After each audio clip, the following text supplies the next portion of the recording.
Kumusta mga brad? Noong nilabas nga po ni Yamaha Indonesia ang kanilang pinakabagong Yamaha NMAX Turbo, marami din talaga ang naistorbo. Hindi nga po sila makapaniwala sa bagong labas na motor na ito. At syempre kasabay nga po sa paglabas ng motor na yon, nagsilabasan din po ang napakadaming eksperto. At lahat nga po doon, puro Pilipino. Pilipinas lang malakas. Marami nga po ang nagsabi habang tumatagal daw, papangit daw ng papangit yung nilalabas ni Yamaha. Pero karamihan din naman sa kanila, walang pera.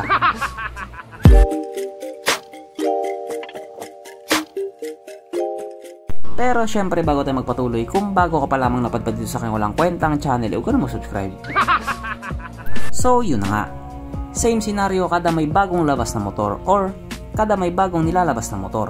Karamihan sa mga Pilipino nagiging instant eksperto. Lahat na lang alam nila, maligo lang hindi. Ayon nga po sa mga Filipino expert, pangit daw itong bagong labas na NMAX kasi wala daw flyball yung panggilid niya or yung tinatawag nga po nating bola. Kasi para daw doon sa mga taong mahilig mag-eksperimento, hindi na daw nila malalaro yung panggilid nila kasi nga steady na lang siya, wala ng bola. Yung iba kasi minsan nagpapalit ng mabibigat na bola, yung iba naman nagpapalit ng magagaan na bola, or yung iba naman minimix-mix nila or minimekos-mekos nila. Depende nga po kung ano yung gustong takbo nila. Kung puro arangkada lang ba, walang dulo, or walang arangkada pero may dulo, o di naman kaya may arangkada at meron din dulo. Kaya pangit na yun para sa kanila kasi nga naka-steady na lang siya.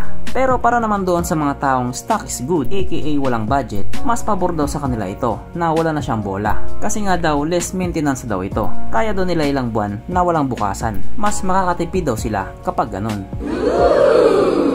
So iilan nga lang po yun sa mga comment nila. Pero ang pinakatanong nga po ng karamihan, kung magkano kaya ang magiging presyo kung sakaling nandito na sa Pilipinas. Yung iba kasi sinasabi nila baka umabot na ng 170,000. Yung iba naman sinasabi 180. Yung iba naman 190. Yung iba naman 200. Yan nga po talaga yung pinaka-concern nila. Kasi isa lang naman talaga ang sigurado dyan, ilalabas talaga sa Pilipinas yan. Syempre, mabenta po ang NMAX dito sa Pilipinas. Kaya ilalabas talaga yan. Malay natin pagdating ng 3 or 4 months or baka naman last quarter ng 2024, nandito na yan. Kaya habang may panahon pa, pag-ipunan mo na. At kasabay nga din po sa paglabas ng bagong NMAX Turbo, kumalat din po ang picture na ito na agad nga pong pinaniwalaan ng mga tao. Ayon kasi sa mga kumakalat na post, ito daw yung bagong Aerox or bagong Yamaha Aerox 2025. So kahit hindi nga po malinaw, marami pa rin talaga ang naniwala. Mababasa mo sa comment, sana ilabas sa Pilipinas yan. Magkano kaya? Pag-iipunan ko na yan. Bibili talaga ako yan. Yes po, marami nga po talaga ang naniwala. Ganon nga po kabilis mauto ang karamihan sa atin. Sa ngayon po kasi hindi pa po talaga kumpirmado yan na kung yun nga ba talaga or kung yan nga ba talaga yung bagong Aerox. Pero dahil nga naglabas sila ng bagong model ng NMAX, panigurado din yan, maglalabas din yan sila ng bagong model ng Aerox. Yun po ang aabangan natin.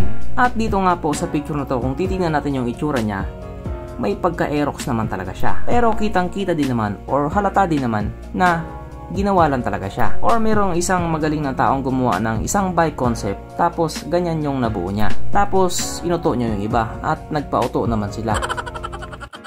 Pero para doon sa mga taong nag-aantay sa bagong Aerox, antay-antay lang, magkakaroon din naman talaga yan. Hindi pa man ngayon, hindi pa man bukas. Pero malay natin, sa mga susunod na panahon, meron na. At sa mga panahon din na yan, may pera ka na. O diba?